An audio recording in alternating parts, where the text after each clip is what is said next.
Hello viewers, మనం పెసరట్టు తినుంటాం, పెసరట్టు ఉప్మా కూడా తినుంటాం. కానీ ఎప్పుడైనా పాకం పెసరట్టు తిన్నారా? టేస్ట్ అయితే సూపర్గా ఉంటుంది. చాలా సింపుల్గా చేసుకోవచ్చు. నేనైతే ఈరోజు చేస్తున్నాను అనమాట.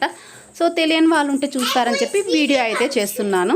దానికోసం అయితే పొద్దున్న లేచిన వెంటనే ఒక 2 అవర్స్ ముందు, బ్రేక్ఫాస్ట్కి 2 గంటల ముందే 2 టీ గ్లాసుల పెసరపప్పు, అలాగే ఒక హాఫ్ గ్లాస్ మినపప్పు, హాఫ్ టీ గ్లాస్ బియ్యంతో పాటు ఒక 4-5 మెంతులు, కొంచెం పచ్చెనపప్పు వేసేసి అయితే నానపెట్టేసాను అనమాట. పొట్టు పెసరపప్పు ఉంటే ఇంకా బాగుండేది, బట్ లేదు, మామూలుగా పొట్టు తీసినే ఉంది కాబట్టి 2 గంటలు నానిన తర్వాత ఆ పప్పునంతా కడిగేసి కొంచెం జీలకర్ర, చిన్న అల్లం ముక్క, ఒక పచ్చిమిరపకాయ వేసాను. మళ్ళీ కారం ఎక్కువ ఉంటే పిల్లలు తినరు అని చెప్పేసి ఇలా మరీ పలుచగా కాకుండా ఇలా చిక్కగానే పిండి అయితే చేసుకున్నాను అనమాట. సో ఇలా కలిపేసుకున్న తర్వాత ఉప్పు కూడా ఆల్రెడీ మిక్సీలో వేసేసాను కాబట్టి ఇంకేం వేసి కలపాల్సిన అవసరం లేదు. పిండి అంతా అలా కలిపేసి ఒక 10 నిమిషాల పాటు అట్లా మూతబెట్టి అయితే పక్కన ఉంచేసాను అనమాట. 10 నిమిషాల తర్వాత పెనం అయితే పెట్టేసుకున్నాను. పక్కనైతే పాకం కోసం కొంచెం బెల్లం, ఒక 2 నీళ్ళు చల్లుకొని, మరీ పాకం రానవసరం లేదు, మనం వేసుకున్న బెల్లం మొత్తం కరిగిపోతే సరిపోతుందన్నమాట.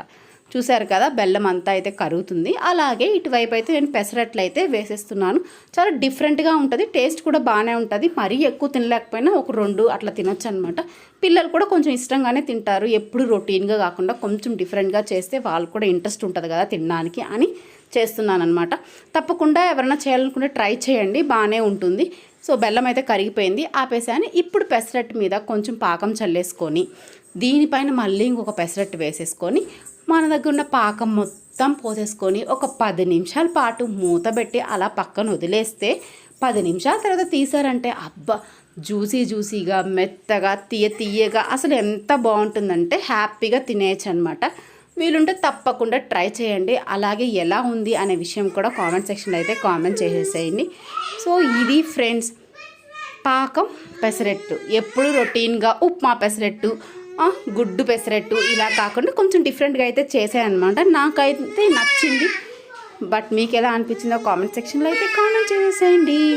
అలాగే please do like, share and subscribe for more videos.